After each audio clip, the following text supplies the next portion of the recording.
abbiamo Stefano Poggiolieri, abbiamo Milano. C'è qualcuno?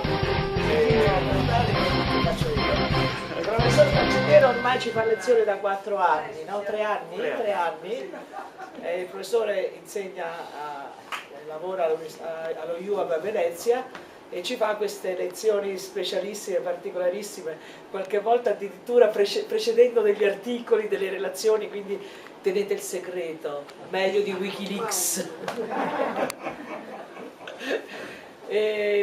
Questa volta ci parlerà di Castello Magnace, che è a Siracusa, e della chiesa delle Eremitane, che è vicino a delle Eremite, che è vicino a dove abbiamo visto con la Silvia Signonato la scuola di San qualcosa.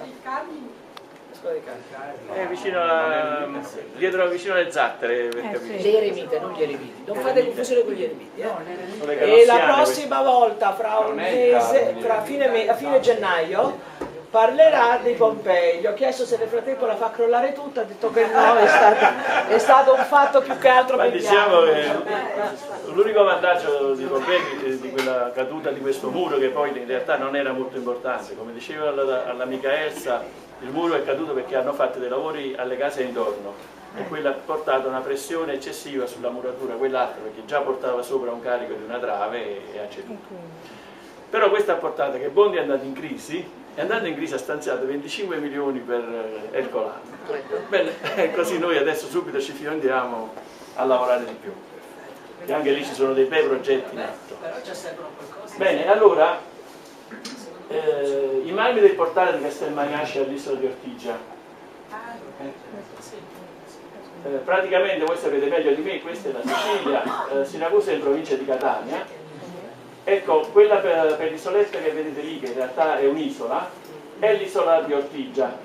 L'isola di Ortigia è importante perché è stato il primo insediamento greco in Sicilia, in questa zona, perché come vedete Ortigia protegge tutta questa baia, questa insenatura, per cui chi doveva entrare qui poteva farlo solo qui. Allora questa diventava un punto, una base importante per i traffici e perché poi le navi erano protette nel caso che il mare era mosso e tutte queste cose varie.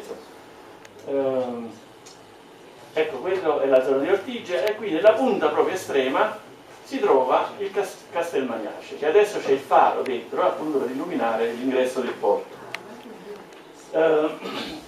Questo castello è stato costruito da Giorgio Magnace, che praticamente è un comandante bizantino. Ha iniziato a costruire nel 1038.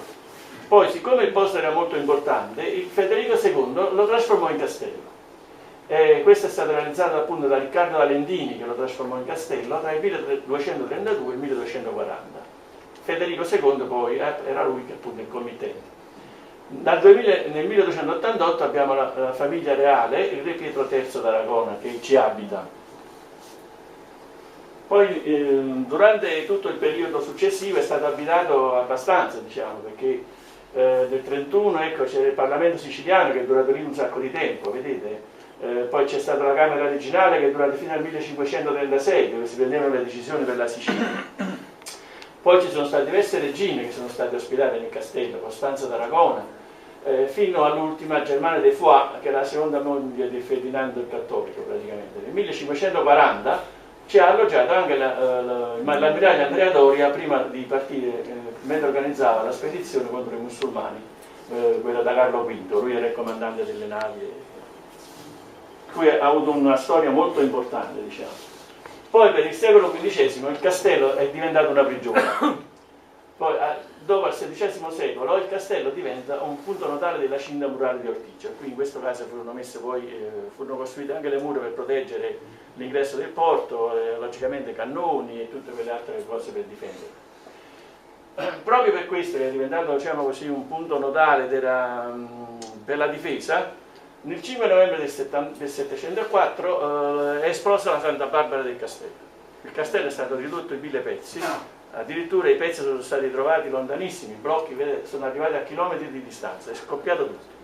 Dopodiché non si sono arresi i siciliani e l'hanno ricostruito. Ecco, divenne poi caserma dell'esercito, Adesso finalmente è diventato un luogo pubblico, vengono organizzati festival, addirittura c'è stato il G8 dell'ambiente che quando fu fatto qui appunto in Sicilia, all'isola di Ortigia. Eccolo qua il castello, visto dall'alto, con il faro, come vedete è proprio una punta, per cui un posto di difesa eccellente, diciamo. Eccolo là, vedete? Proprio al centro questo e questo. Questa struttura qui, quella più importante. La cinta muraria è ben protetto da tutte le parti, per cui era difendibile in modo egregio. E questo qua è il portale di cui ci siamo occupati. Nell'ambito del restauro che si stanno facendo al castello, come sapete non ci sono soldi per tutto, per cui si fa lotto. Questo lotto qui interessò a questo portale. Perché questo portale? Questo è il portale d'ingresso ed è fatto tutto con marmi antichi, tutti i marmi di riuso del periodo romano. E qui abbiamo trovato delle situazioni molto importanti. Come vedete c'era un'alterazione abbastanza diffusa all'interno del portale, legata anche diciamo così, a depositi di nerofumo, a depositi di zolfo, e anche legato al fatto che questi marmi sono legati con zanghe di ferro, e zanghe di ferro quando entra poco l'acqua determina la ruggine che poi fa questi colori così brutti. Però ci sono diversi tipi di marmi, questo è diverso da questo è un altro marmo, qui ce n'è un altro tipo, questo è un altro tipo, bigio. Ecco, vedete l'interno, anche qui si stanno facendo dei restauri che sono ancora in progress. Questo è il portale mentre stavamo facendo l'analisi di come approcciare l'intervento. E poi abbiamo per fare l'analisi praticamente topica per capire un po' i marmi che c'erano. Come vedete questo è un tipo di marmo diverso, questo è un altro, diverso da questo, ce ne sono abbastanza.